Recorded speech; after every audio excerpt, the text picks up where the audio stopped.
¿Qué tal? Buenas noches a todos. Continuando con esta temática de tener los mensajes a través de este medio, por la imposibilidad de vernos debido a esta situación que estamos viviendo estos días, eh, comencé a pensar en la actitud que tenemos que tener los cristianos, ¿no? Y pensé en la gran oportunidad que tenemos de vivir y potenciar en estos días que estamos solos en casa, estamos aislados, de lo que Dios habla a menudo y tanto nos cuesta a nosotros llevar a cabo en nuestras vidas, que es practicar la humildad. En particular la humildad que Dios nos pide como sus hijos redimidos. Hay muchos pasajes en la Biblia que se nos habla a través de esto, pero en particular hay uno que todos conocemos y que podemos profundizar. Está ahí en Filipenses en el capítulo 2. Y dice el versículo, a partir del versículo 3, no hagan nada por egoísmo o por vanidad, más bien con humildad, consideren a los demás como superiores a ustedes mismos.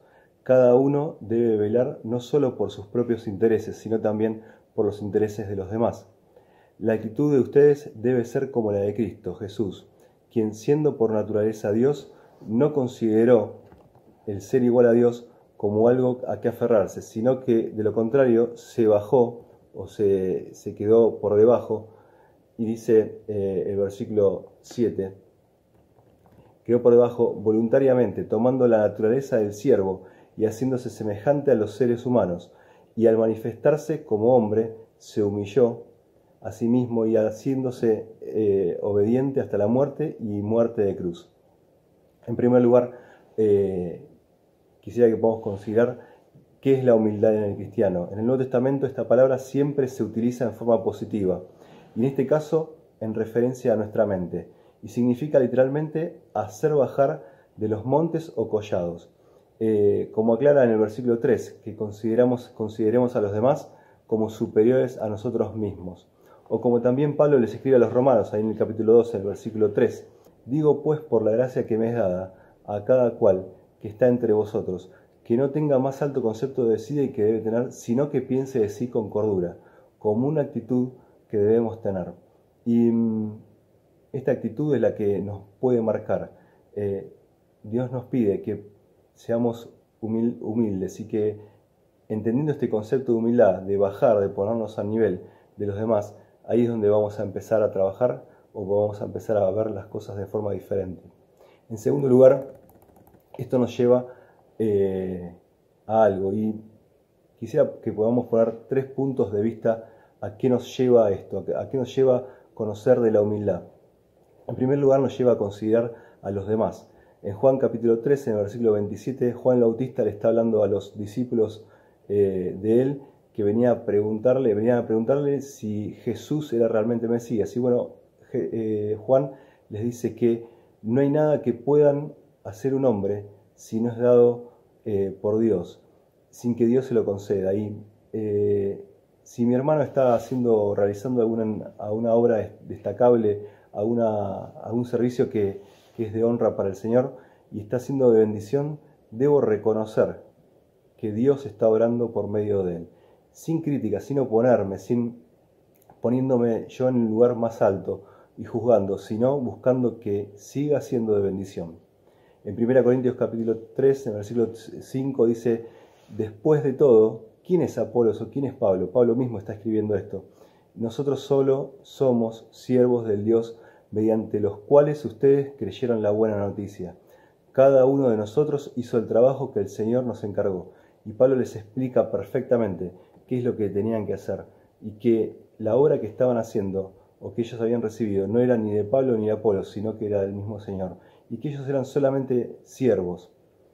Esto nos pone a considerar a nuestro hermano, al que tenemos al lado, como un consiervo, como alguien que ha recibido la misma gracia de Dios que nosotros y que vivimos en conjunto para el mismo Señor. En segundo punto de esto, ¿a qué nos lleva? Nos lleva a considerarnos a nosotros mismos. Dice en Juan capítulo 15, versículo 5, dijo Jesús, ciertamente yo soy la vid y ustedes son las ramas o los pámpanos. Los que permanecen en mí y yo en ellos producirán mucho fruto, porque separado de mí nada pueden hacer. Si no nos sujetamos en forma humilde y dependemos del Señor, nada podemos hacer. Pablo les escribe también en 1 Corintios en el capítulo 4, versículo 7, a los corintios les dice: pues, ¿qué derecho tienen a juzgar así? Que tienen que Dios no les haya dado. Y si todo lo que tienen proviene de Dios, ¿por qué se jactan como si lo fuera algo, fuera un regalo? Lo que tenemos y lo que hemos recibido nos lo dio Dios. Nada hemos ganado por nuestros propios méritos. Separados de mí, decía Jesús, nada pueden hacer. Esto también nos lleva a considerar el ejemplo de Jesús. Y aquí volvemos a Filipenses 2, en el versículo 8.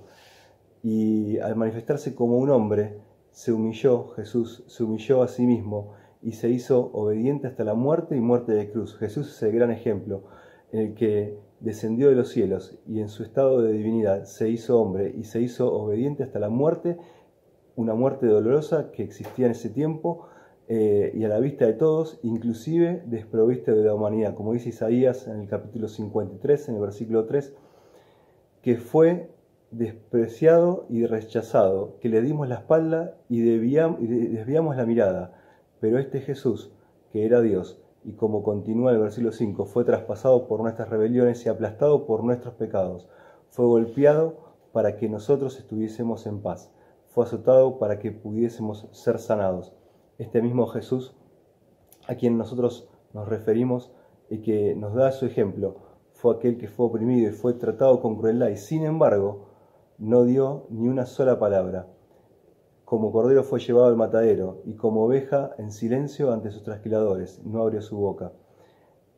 Y si pensamos en este Jesús que murió en la cruz, que murió allí, volvemos a Filipenses en el capítulo 2, en el versículo 6, dice que siendo por naturaleza Dios, no consideró el ser igual a Dios como cosa a que aferrarse.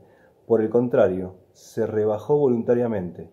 No hay ejemplo más claro que podemos tener en Jesucristo como aquel que dio su vida por nosotros. En tercer lugar, ¿qué beneficio nos da? Y este Señor que nos muestra su humildad, ante esa humildad, ante esa actitud de humildad, podemos tener grandes beneficios. Dice en Santiago capítulo 4, versículo 6, que los humildes reciben la gracia de Dios. Lucas 4:11 dice que y el que se humilla será enaltecido. Dice en Proverbios capítulo 29, versículo 23, mientras que la humildad trae honra. Esto puede parecer muy, en un concepto muy abstracto, pero si volvemos a Filipenses 2, en el versículo 9, dice que por eso Dios lo exaltó hasta lo sumo y le otorgó un nombre que es sobre todo nombre, para que ante el nombre de Jesús se doble toda rodilla en el cielo y en la tierra y debajo de la tierra, y toda lengua le confiese que Jesucristo es el Señor para gloria de Dios Padre. La humildad que tenemos que experimentar y vivir como cristianos nos muestra que tiene beneficios, y sin duda esos beneficios son para quienes tienen esta actitud. Solo a modo de repaso, ¿qué es la humildad en el cristiano? Piense que es que pensemos de nosotros mismos con cordura, bajando como bajando del monte. En segundo lugar es que ¿a qué nos lleva? Y esto nos lleva a considerar a los demás, a considerarlos como consiervos, como hermanos, como aquellos que son como nosotros, a considerarnos a nosotros mismos, que separados de Él, separados de Jesucristo, nada podemos hacer. Y nos lleva a considerar el ejemplo de Jesús, que se humilló a sí mismo y se hizo obediente hasta la muerte. Y por último, que esto nos trae beneficios, nos trae gracia, nos trae ser reconocidos. Al ser humillados, somos enaltecidos. Y por último, nos trae honra, que pensemos realmente que Dios tiene algo importante para nosotros y que consideremos estos pensamientos. Dios nos bendiga.